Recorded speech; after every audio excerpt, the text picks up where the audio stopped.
NutraCast. Experience a membership that backs what you're building with American Express Business Platinum.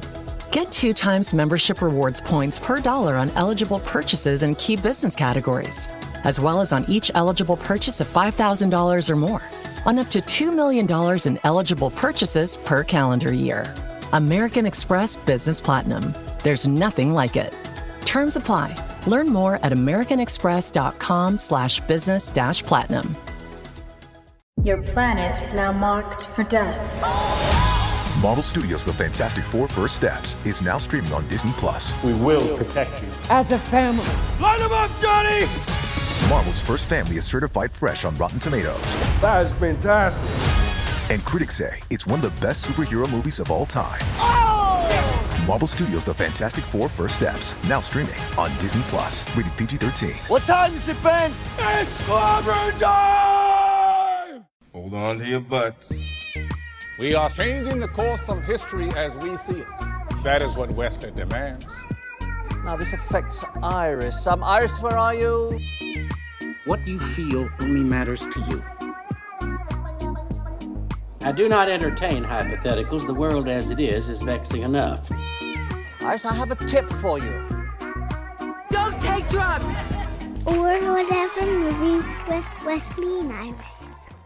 What up and welcome to Or Whatever Movies. I'm your co-host Iris, and I'm here with my older brother, Wesley. Today we're talking a movie from 2025, the underdog movie that makes you want to believe, now available in theaters, Marty Supreme. Remember in The Peanut Butter Falcon, which is technically our first ever discussion here at Or Whatever Movies. And orwhatevermovies.com or wherever you get podcasts. 6 years ago now. Wow. In The Peanut Butter Falcon, Brian said that Shia LaBeouf was electric. Electric. In Marty Supreme, was Shia LaBeouf still electric? Are you saying that Timothy Chalamet was playing Shia LaBeouf, who was playing Marty Mauser? I'm just saying the similarities in his mannerisms are undeniable. Timothy Chalamet, the more I watched him, and he's got the same mannerisms, and he's on, all the talk shows and stuff. He's just like Shia LaBeouf, except maybe with like 10 rounds of Instagram filters. He's got the mania and the electricity of youth. I guess, but also kind of mannerisms and kind of looks like what the mannerisms same. Specifically? The running? Yeah, I couldn't find like a portmanteau to make this Forrest Gump, but he's also like with all the cons and the hustles, which were expertly done, but he's sort of hapless and in his own way constantly. I got a lot of Jimmy McGill from Better Call Saul. And so I asked Alexa if Jimmy McGill was Jewish, and he's not. Saul Goodman is just a play on It's All Good Man.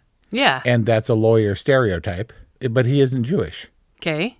Then I asked Alexa if Forrest Gump was Jewish, and she was like, no, Forrest Gump is a fictional character.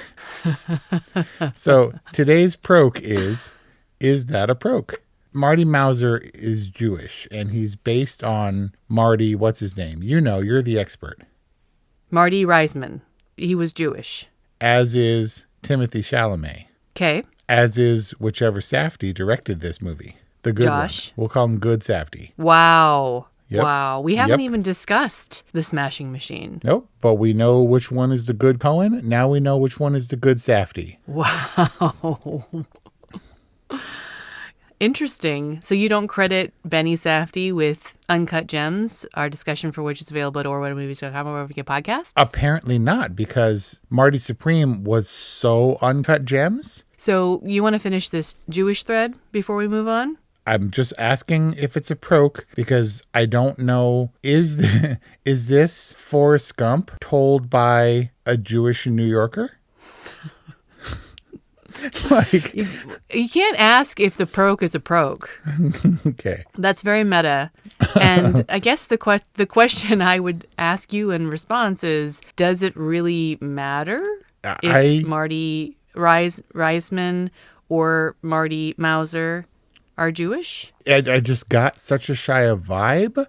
I wondered if I tried for 2.5 hours, approximately 3 hours, up to 4 hours to get behind Marty's motivations to back his plan, his play, and I couldn't do it. He's the opposite of a person from me. Like, he is led by his confidence, his hubris, his recklessness.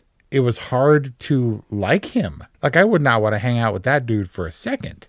And I'm trying to figure out why it's so different. And not to say that Jewishness is so different, but it's such a distinct flavor in Uncut Gems and in Marty Supreme, both made by at least one of the same filmmaking team. I felt like it was undeniable, and it sort of permeated everything to where I felt on the outside. You didn't feel on the outside because you have not shut up about this movie and you crashed the premiere. What did I say? You wore a disguise and you're obsessed with I didn't crash Paltrow, it. I was legitimately invited. Although I was a little stocky. This is what I'm saying. Of Gwyneth Paltrow, who is also half Jewish. But this is what I'm saying. Full on Safdie for that opening scene. Full on Uncut Gems. We went deep into the human body, even though we didn't want to. That was a very, like, Sofia Coppola opening on, like, a sheer pink panty kind of a moment. You know, it's just in your face. It tells you exactly what this movie's tone is going to be. And it was funny. We were laughing when it cut to the reproductive, the miracle of reproduction happening. Yeah.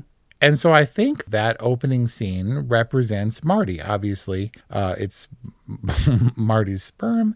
But in this movie, he is always the little wiggly sperm that could. And just like the one who's going to be lucky, even if he has to no matter who he has to knock out of the way to get there or whatever, no matter whose Japanese spirit and nationalism he has to crush, Marty's going to be the triumphant wiggly white sperm. Yeah, the little sperm that could, Marty Supreme. And also, you know, it was undeniable who was the father, which paid off in so many ways in this film. It set up the perfect joke of, you know, he's the dad when she's telling who is their friend, the one who believed in him and was making all of the ping pong balls that I actually have a set of 4 of now.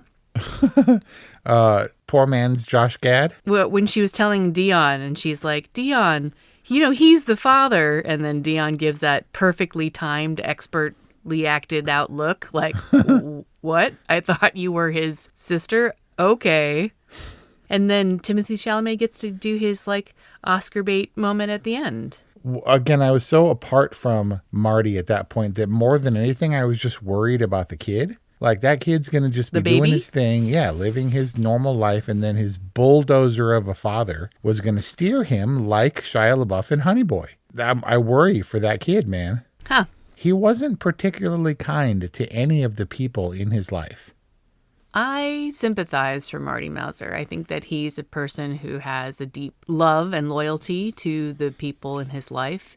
And though he's not outwardly acting on that all the time consistently, he expects kind of a level of trust and understanding from those people in exchange for his ultimate loyalty and commitment to them. Marty Supreme! Yeah, so that was a horrible Christopher Nolan style mix of dialogue and music where I couldn't understand anything anyone was saying. Oh, really? You didn't think the mix was a little bit much? I've been having a problem as of late with these wall-to-wall soundtracks and underscores. I was very distracted by the score in One Battle After Another when I saw it in the theater. It's just nonstop, wall-to-wall. And plinky. Johnny Greenwood didn't do it for you? He's your boy. And distracting. I like Radiohead, but I don't like underscores that just are continuous. And it was kind of the same in Marty Supreme. And I understand that Safdie's got a certain tempo, pace, energy to maintain.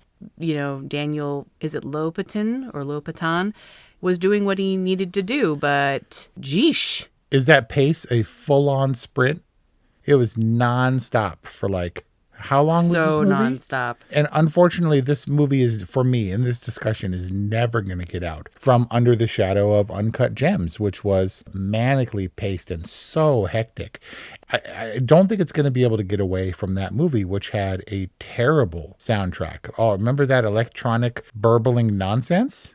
It's probably because it was just so stress-inducing. And that was the same composer as it is for Marty Supreme, so I guess that's no surprise. And it's easy to compare the two, but also, have you seen, is it Good Times? Yes, it is Good Times, and no, I have not seen it, which I regretted in preparing for this episode. I was like, oh, I should have seen Good Times. I wanted to watch that, and it's on HBO Max, and I also regret it. I wanted to watch Good Times because I understand that even more so than Uncut Gems is Good Times like Marty Supreme. I'm stuck at that parallel without having that third component, maybe to be like, oh, this rounds out his filmography a little bit. It's just Marty Supreme is 2 Uncut Gems for me. Not 2, but very closely tied to. In addition to the really awkward score that dude keeps providing, we now have this new Tarantino style, is it anachronistic or is it just period inappropriate soundtrack? Where the soundtrack is maybe 30 years ahead. I think in Django, that soundtrack was 100 years ahead. But there are some period inappropriate songs in this movie. What did you think was the point of the periodness, other than this being loosely based on Marty Reisman? It's all feel. It's all, you're talking about the actual movie and the fact that it was set at this time? Yeah. There was no technology involved. Ping pong is a decidedly analog sport, and he could only move through this kind of world and dodge these kinds of people and pull these kinds of hustles in an analog world in a time before, when grifting and hustling was not innocent, but it was like, it's considered nostalgic and kind of fun now. It was a more innocent time, and more people would be more likely to have guns and track down and shoot people and knife people in the gut on the street in broad daylight over a dog. It's just a different world. I had no problem with that. Was he a gangster? What was his deal? If he was the realistic, quiet gangster who's going to do horrific things, but not advertise his gangsterness with pinky rings and fur coats and stuff. He was much more of a Denzel Washington American gangster style, like not flashy. All right. He went from being kind of menacing to being a real, very scary threat. And the fact that he would just take people out in the middle of the park. Weren't they in a park with like kids playing and stuff in the foreground? Like, what was happening? He went across the street when she called the shopkeeper out with the dog on the leash. Yeah. That's not my dog. And shivs him. I mean, it's kind of Western-y in that way, where the guy at the homestead is very frontiersman-y. He steals the dog, and then he's like holding up with the dog, but he has every right to defend his home from intruders. Yeah, I was trying to figure out what happened with the dog. He stole, the dog ended up at his house, but he kept it and was like, what dog? I didn't see no dog. What are you talking about, a dog, Right. And by he, we're talking about Penn of Penn and Teller, right? Yes, that was wild. But not the most random weird cameo in these kinds of movies. Of course, Kevin O'Leary is an unexpected and kind of inspired choice. I mean, he was playing Kevin O'Leary as Milton Rockwell. But he was great. He was totally inspired, but he was also like, wait, Kevin O'Leary? He gets like near top billing in a major motion picture. I mean, what has he done other than Shark Tank? I mean, what's near top billing? Because there's a lot of stars in this movie. And then I would argue that bottom billing got higher billing than Kevin O'Leary's top billing. And by bottom billing, I mean a whole lot of Timmy Chammy's ass. More ass than Roofman, spoiler. More ass than A Complete Unknown? I cannot recall if there was... Yes. I don't remember seeing Timothée Chalamet's balls in A Complete Unknown. I don't remember. Did we get full? It was like there was some hairy connective tissue in the background, in the shadows of the ass. That was full frame. How closely are you looking for this? The legend is that Kevin O'Leary, that's his name? Shark Tank guy? Kevin O'Leary. If that dude's not a regular actor, he really should be. He's not. But that's what he was playing. He's playing the eccentric billionaire that is Kevin O'Leary. He said that was Timothée Chalamet's ass. And not only that, he was like, you really want to do this? And Timothée Chalamet's like, yeah, let's go. So he smacked him with the prop paddle and it broke. Yeah. And so Timothée Chalamet, in his commitment, was like, keep going, do it. So he smacked him repeatedly with a real wooden ping pong paddle. And that redness on his ass was real. And Kevin O'Leary says that the hardest smack, the worst smack, basically, made it into the final cut. So he really got paddled hard on screen by the guy from Shark Tank. Tell me he pulled a paddle. No. Okay. He says not. He says it's hard to watch that scene. He's like, it makes me cringe to watch that scene because he had to really smack him. I mean, other than the fact that he's like physically abusing him, it was meant to be a demoralizing. Yeah, it was humiliating. And later, Kelly Ray was like, are we supposed to like him? Like, we're supposed to hate Marty, right? And I was like, I think so. But early on, Kelly Ray was thoroughly charmed by his craziness. Early? But what about later? So, well, then she was asking, should we hate him because he got kind of reprehensible? He was just bulldozing through his life. He was the bull in the heather. Like, he got the most expensive thing on the menu and the honey story. And he ran a real risk by revealing himself to Kevin O'Leary when he was after Gwyneth Paltrow. Like, I was trying to think of another movie that showed such supreme confidence that outstripped his ability and just like this climberness or whatever. I came up with Match Point, which you haven't seen because you don't watch movies. But stop. Of course, I love that movie. Woody Allen, Scarlett Johansson. Okay. Tell me that Marty is not, in every aspect other than ping pong, not kind of a narcissistic loser. He had minor wins throughout, and I had to have admiration for the hustle. And he like got Gwyneth Paltrow or whatever, but all that stuff is going to bite him in the ass. None of it is real triumph. Even his climactic moment where he humiliates what's-his-nuts in Japan in front of his countrymen is only a victory for him. In the entire country, he's the only one who's stoked about that. It was great drama. He's giving his opponent the chance to be the underdog. Listen, I understand that Marty Supreme is the ultimate story of failing up and that he's just outrunning his problems, his troubles long enough to maybe get a good night of sleep hiding out in somebody's guest bedroom. Like, it's all going to catch up with Marty Mauser. But yes, I admired the hustle. And this aspect of his character isn't the problem I have with this film. The problem I have with this film is the why of it, which I think is kind of the deadliest problem to have about a movie. Uh-oh. Why? Why Marty Supreme? Oh, I peeled back the layers, and I finally found the core that Iris has been harboring. This core of confusion and annoyance about why Marty Supreme? Why are we going through all these things? Why are we suffering along with him? For what? For ping pong? I don't know. It's kind of the death knell for a film when I was all jazzed about the experience, and then after a little bit of reflection, I'm like, wait, why? Poster quote. Life is hard, but finding a really great podcast makes the days go by so much easier. Hi, my name is Blue Toulousma. I'm a writer, an emotional intelligence coach, and the host of Humanize with Blue Toulousma, a podcast where we believe that when you humanize everyone in the room, a great conversation is almost guaranteed. Join us every week here on Electricast as me and my guest co-hosts unpack big topics and interview even bigger personalities with a sense of humor and a dash of mischief. If you're looking for a new best friend in your head, we've got you covered. Electricast. It helps, I think, that I had no clue.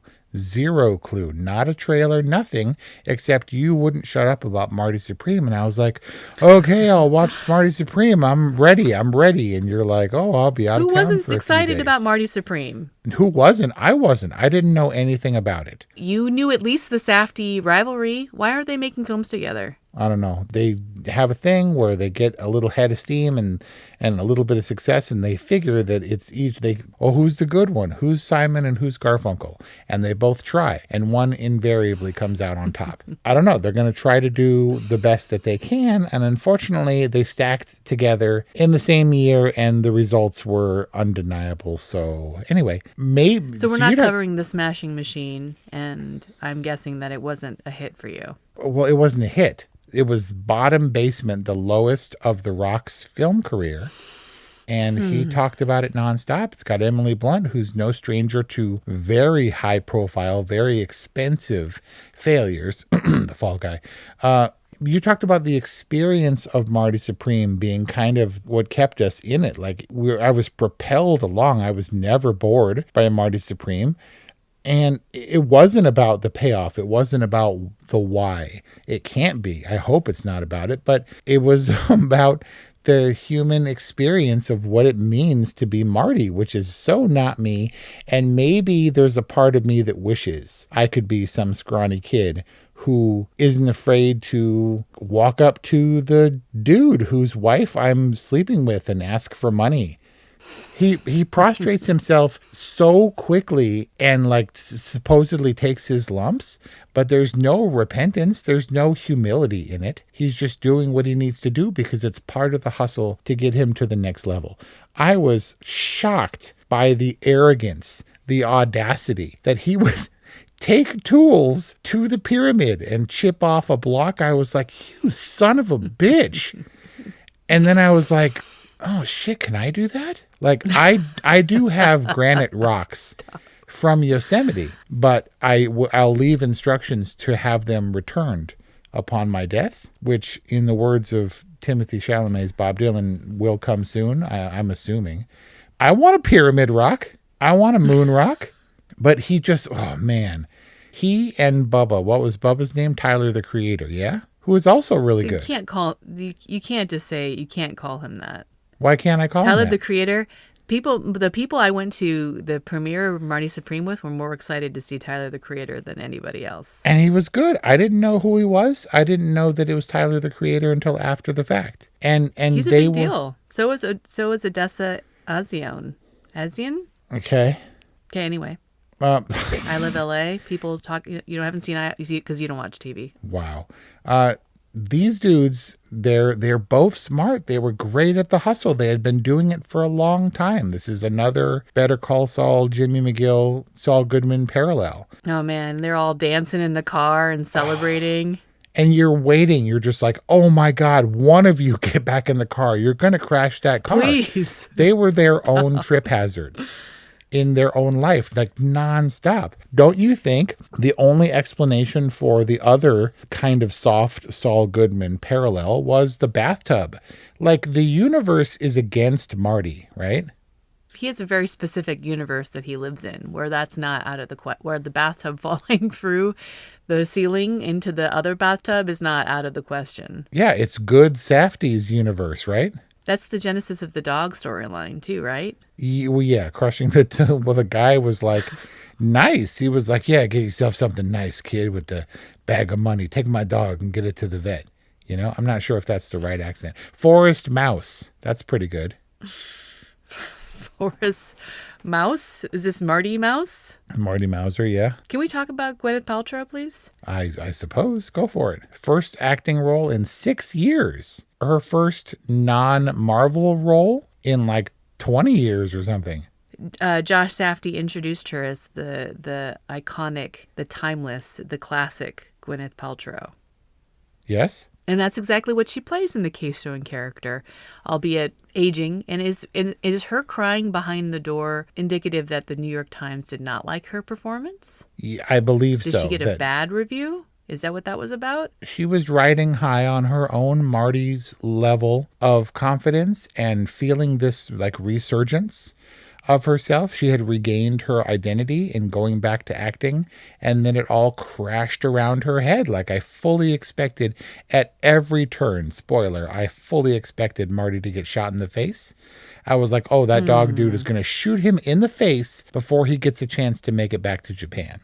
Uncut Gem style? Spoiler? Yeah, spoiler. That's what I'm saying. But Gwyneth Paltrow, kind of a fearless, amazing performance. Like, yes, she's aging. And yes, we haven't seen her in a while. And she plays the beautiful actress, like, not muse, but like object of captivation and obsession for Marty for a brief period. Yeah, she's just that kind of out of reach woman in many regards that makes her desirable to a reacher like Marty Mouser. But she's boning in the shower and she's like all in bed and stuff. And Gwyneth Paltrow's in her 50s or whatever. And I was like, wow, you go, Gwyneth Paltrow. Great job. Like, as long as you're going to make a return to acting, do it fearlessly. And I think she did that. And that was great. This, like in Jay Kelly, our discussion, for which is available at orwhatevermovies.com or wherever you get podcast, is also, her character is acting. Are we supposed to think that her acting moments were good?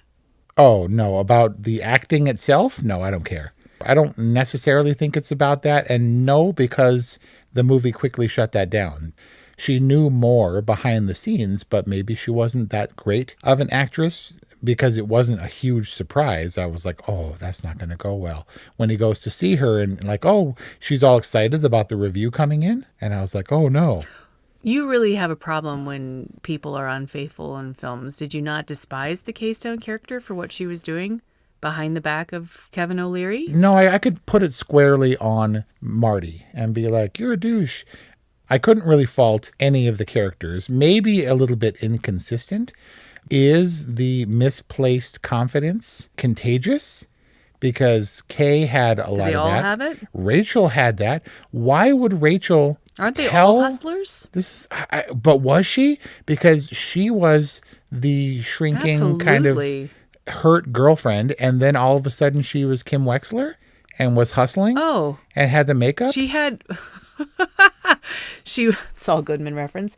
She uses anything at her disposal, including her victimhood, to get what she wants or needs in the moment. And Marty. that was the moment that shows.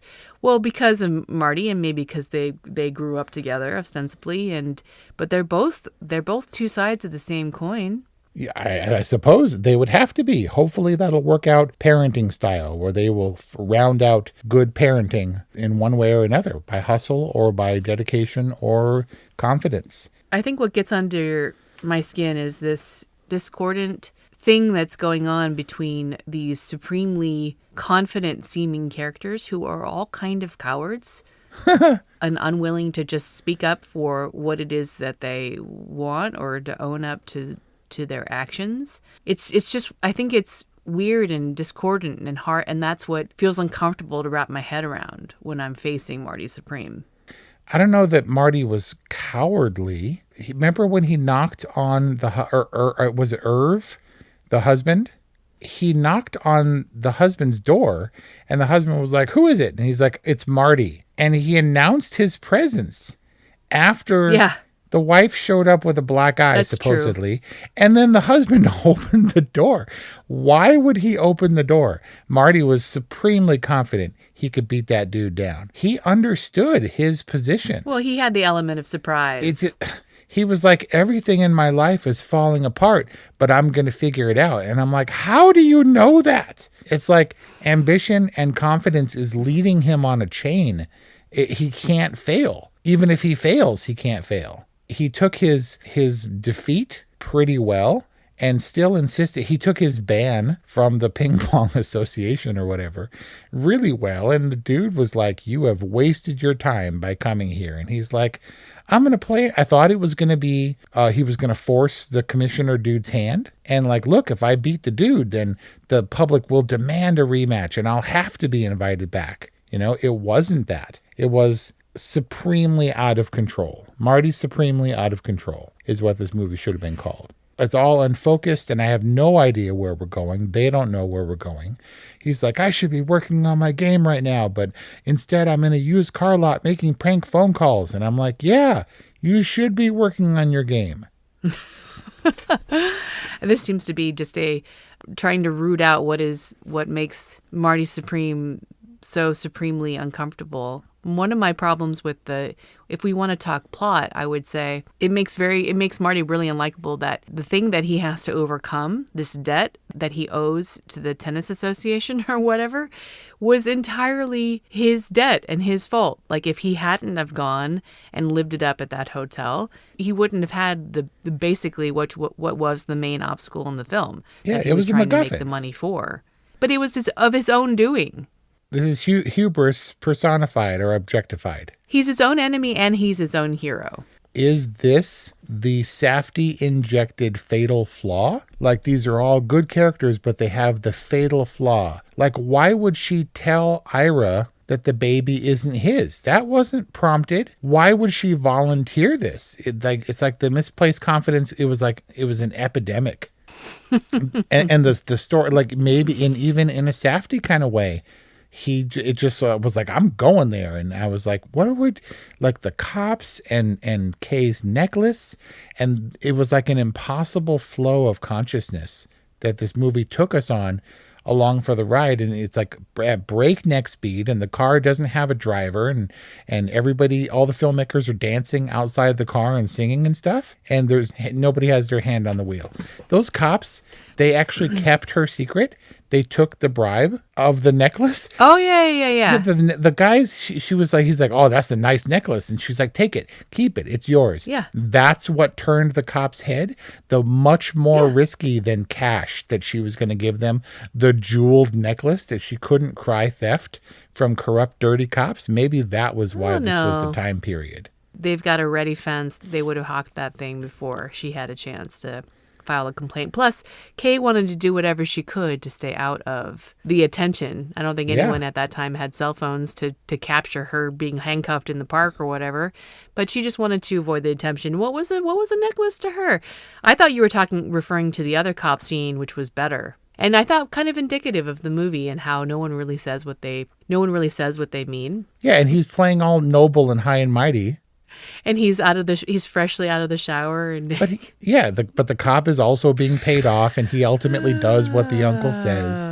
It's all corruption. It's all this time period, maybe this place or whatever, when it's all about money and nobody's really loyal or whatever. But the cops were corrupt kind of throughout. I wouldn't call that corruption, but it was more personal and less professional. But it seems to work. I mean, it seems to work regardless of if there is actual substance to Marty Supreme. I think that people enjoy the frenetic pace, the energy that it brings, the fact that it makes you maybe think about whether or not you like this character is an exercise in and of itself. I mean, 8.3 stars for user reviews on IMDb. That's better than anything I think we've reviewed for this award season. No.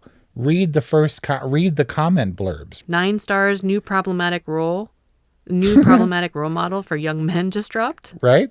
Well, the one that I saw that was like 7 was like another unlikable character from Timmy Chammy or something. Oh, 6 stars, meh and weird. 6 stars, relentless.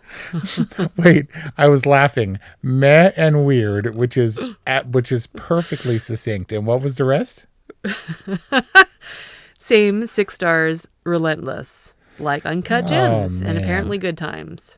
Endo has nothing to prove. Why would he play against the guy that he beat publicly? He was getting paid for the No. What does Endo? What else does Endo have going on, Wes? Oh, I don't know. National heroism, ping pong championship of the world. He had a lot. Which he was supposed to cement. That game, that exhibition game, was supposed to cement his heroism. So why not? I guess. But then he lost, and he hung his head in Japanese shame. You're just ashamed that you rooted for Marty a little bit. Maybe. And you didn't know why, nor did you want to. I was fascinated by his confidence and the way he moves through life like water, even though he has many obstacles and rocks. And if he ends up in a mosquito-riddled, stagnant pond, then he's kind of okay with that. He's going to figure it out. Uncut Gems, for all its manic craziness and unpredictability, was tightly controlled. But this movie went all over the place. Like, they filmed, Kevin O'Leary talked about wanting a different watch for every country, and they filmed in like 4 countries for Marty Supreme. The ping pong movie was weird. And when Kevin O'Leary said he was a 350-year-old vampire, like, I almost wouldn't have put it past this movie if that had turned out to be true. No, come on. It was wild. This movie was wild, and anything could have happened. I was picking up what Josh Safdie was putting down. More butt than Roofman, our previous discussion, but less dong. But Marty was kind of enough of a dong. He was enough of a dong that we didn't need to see dong? Right. You know how I can prove that he wasn't intended to be likable? Because if we were supposed to love Marty Supreme, and if we were supposed to give t-shirts and he was going to have his name and face on his branded ping pong products, they wouldn't have given him those prosthetic pockmarks. Oh yeah.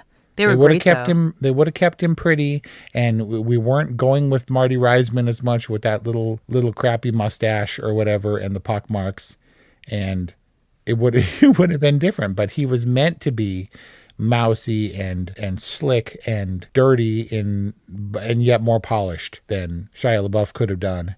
I feel you, Marty Supreme. I feel your confidence. Well, I know I don't feel your confidence, but I feel the frustration and the wonder in your exhilarating ride to the middle. Of being your own worst enemy. Yep. And that's our discussion on Marty Supreme, a film from 2025, reviewed here in 2026. Happy New Year to all of our listeners. If you enjoyed this episode of Marty Supreme, please let us know. 818-835-0473 or whatevermovies@gmail.com. You can get in touch with us, or you can give us a review. It helps people find your favorite movie discussion podcast or whatever movies. Thank you for listening, and Happy New Year. Hi everyone, I'm Geraldine Glass, a leader in the field of music as medicine, and I'm excited to share with you my newest release of healing sound, Pentatonic Visions, with Chris Scholler and Electrocast Records. Immerse yourself in ethereal realms where the harmonies of nature, tribal rhythms, and soundscapes blend with the crystal singing bowls. It's out now, streaming on all platforms. Hello, I'm Polly Campbell, the host of Polly Campbell's Simply Said, the weekly podcast where we talk about how to live well, do good, and be happy. And let me tell you what, we tap into the great minds of authors, business leaders, entrepreneurs, and so much more so that we can learn how to do the work that matters and create the lives we want to live. Join us right here on Polly Campbell's Simply Said on the best business network of Electrocast. Electrocast.